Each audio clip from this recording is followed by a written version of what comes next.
پاکستان کا بدترین الیکشن ہے جس میں آر اوز بھی شامل ہیں، پرزائڈنگ بھی شامل ہے، الیکشن کمیشن کا عملہ بھی شامل ہے، ادارے بھی شامل ہیں، فورسز بھی شامل ہیں۔ یہ جو خان صاحب کے ساتھ ظلم ہو رہا ہے اس کے بارے میں کیا کہیں گے؟ میں نے کہا کہ جس کے ساتھ بھی ظلم ہو رہا ہے اس وقت، اور جب پہلے بھی کبھی ظلم ہوا ہے، ہم ہر ظلم کے خلاف۔ اگر ہم اپنا نظریہ بیچ کر آتے تو اس وقت کئی سیٹوں پر مدد ہے۔ ہم نے نظریے کا سودا نہ پہلے کیا ہے اور انشاءاللہ نہ آئندہ کون کریں۔ سی ایسی پارٹی ہے جو اس الیکشن میں آپ کو لگا کہ اس کو بہت ذرا ووٹ پڑے ہیں اور اکثریت سے وہ جیتے؟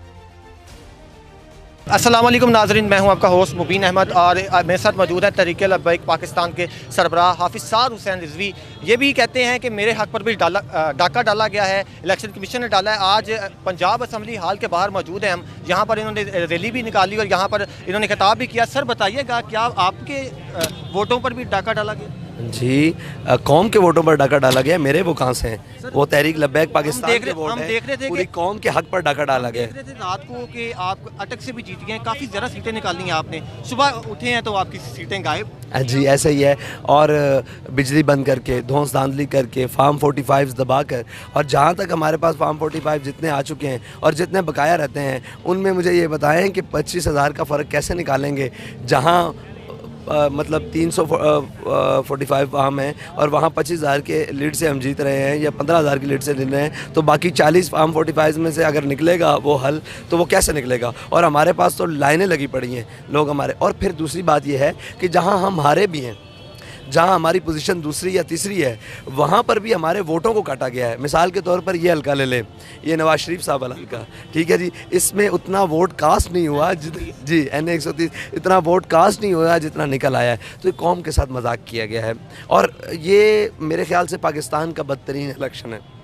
الیکشن ہے جس میں آر اوز بھی شامل ہیں، پرزائڈنگ بھی شامل ہے، الیکشن کمیشن کا عملہ بھی شامل ہے، ادارے بھی شامل ہیں، فورسز بھی شامل ہیں، ہر بندہ شامل ہے کہ اس نے کسی نہ کسی طریقے سے ڈاکہ ڈالا ہے۔ لیکن بعض لوگ دیانتدار بھی تھے، وہ روئے بھی، پیٹے بھی، لیکن آپ کو پتہ ہے پھر طاقت اور بندوق کی نوک کے اوپر تو آگے بہت کم لوگ ہوتے ہیں جو کھڑے ہوتے ہیں۔ اس لوگ کہتے ہیں حافظ سعد حسین رضوی صاحب جو ہیں وہ اپنے والد محترم کے مشن کو لے کے چل رہے ہیں، لیکن وہ لوگوں کا اختلاف بھی رہتا ہے کہ جو بابا جی کا اندر وہ جو ولولہ تھا، لوگ بہت یہ کوئی نہیں نگلیکٹ کر سکتا، نہیں نظر انداز کر سکتا کہ وہ عاشق رسول نہیں، ہر ایک مانتا ہے کہ وہ بہت بڑے عاشق رسول تھے، تو ان کے بارے میں تھوڑا سا بتائیے گا۔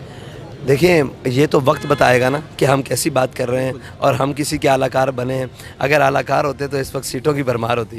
ہم نے اپنے نظریے پر سودا نہیں کیا تو ہمیں یہ جرم کی سزا ملے۔ اگر ہم اپنا نظریہ بیچ کر آتے تو اس وقت کئی سیٹوں پر مدد ہے۔ ہم نے نظریے کا سودا نہ پہلے کیا ہے اور انشاءاللہ نہ آئندہ کریں۔ کون سی ایسی پارٹی ہے جو اس الیکشن میں آپ کو لگا کہ اس کو بہت ذرا ووٹ پڑے ہیں اور اکثریت سے وہ جیت گئی؟ دیکھیں، ہم تو یہ سمجھتے ہیں کہ ہمیں ووٹ پڑا ہے، ہم یہ سمجھتے ہیں کہ تحریک لبیک پاکستان کو بہت ووٹ کاسٹ ہوا ہے، لیکن لوگوں نے حق رائے دہی استعمال بہت کیا ہے، یہ بات ہے، ووٹر نکلا ہے اور بھرپور ووٹ دیا ہے، لیکن قوم کے سامنے اس کا رزلٹ نہیں آنے دیا گیا۔ اب وہ بوتھ کے اندر میں نے بھی ایک وہ پردے میں ووٹ ڈالا ہے، مجھے یہ نہیں معلوم کہ کس نے کس کو جا کر ڈالا ہے، لیکن ووٹر کے رجحان سے پتہ لگ جاتا ہے، اس کے چہرے سے پتہ لگ جاتا ہے، اس کی شناخت سے پتہ لگ جاتا ہے کہ وہ کہاں جا رہا ہے۔ تو ووٹر نکلا ہے، اس نے اپنے حق رائے دہی کا استعمال کیا ہے، لیکن اس کو کاٹ کر لاڈلوں کے ڈبوں میں ڈالا گیا۔ آپ نے کہا کہ ہم ظلم کی سیاست نہیں کرنا چاہتے، ہم جو ہے امن کی سیاست کرنا چاہتے ہیں جس میں تمام کو، ہم عدل اور حق کی سیاست کرنا چاہتے ہیں، اور حق کے اندر ہی امن ہے اور عدل کے اندر ہی امن ہے، ٹھیک ہے۔ یہ جو خان صاحب کے ساتھ ظلم ہو رہا ہے اس کے بارے میں کیا کہیں گے؟ میں نے کہا کہ جس کے ساتھ بھی ظلم ہو رہا ہے اس وقت، اور جب پہلے بھی کبھی ظلم ہوا ہے، ہم ہر ظلم کے خلاف ہیں۔ تو کوئی پیغام دیں گے یا کیونکہ لاکھوں چاہنے والے ہیں آپ؟ میں یہ کہتا ہوں کہ مایوس نہیں ہونا، میں نے دیکھنا یہ ہے کہ تو ظالم کہاں تک ہے، حد کہاں تک ہے۔ بابا جی بھی اشعار پڑھا کرتے تھے، وہ علامہ اقبال نے کہا نا، نو امید نہ ہو ان سے اے رہبر فرزانہ، کم کوش تو ہیں لیکن بے ذوق نہیں راہی، اور اللہ کو پامردی مومن پہ بھروسہ، ابلیس کو یورپ کی مشینوں کا سہارا۔ یہ یورپ کی مشینیں ہیں اور یہ ابلیس کے کرندے ہیں، اور وہ علامہ اقبال نے کہا ہے نا کہ دنیا کو ہے پھر مار کا روح و بدن بیش، ابلیس نے پھر اپنے درندوں کو ابھارا۔ تو یہ ابلیسی درندیت ہے جو اس وقت چل رہی ہے نا، کہ حق کی بات نہ سننے کے لیے تیار ہیں، نہ کسی، دیکھیں سچ جو ہے نا، حق، اسلام کی بات، دین کی بات، حضور کے نظام کی بات، وہ کوئی کسی راستے سے بھی کرے گا نا، اس کو قبول کرنے کے لیے کوئی تیار نہیں ہے۔ کیوں کہ عالم میں کفر کے ایجنڈے اپنے ذہنوں اور دلوں میں بٹھائے ہوئے۔ آپ کو کیا لگتا ہے کہ یہ احتجاج وغیرہ کرنے سے، یہ ریلیاں نکالنے سے کچھ فرق پڑے گا؟ پہلے پڑا ہے؟ نہیں پڑا۔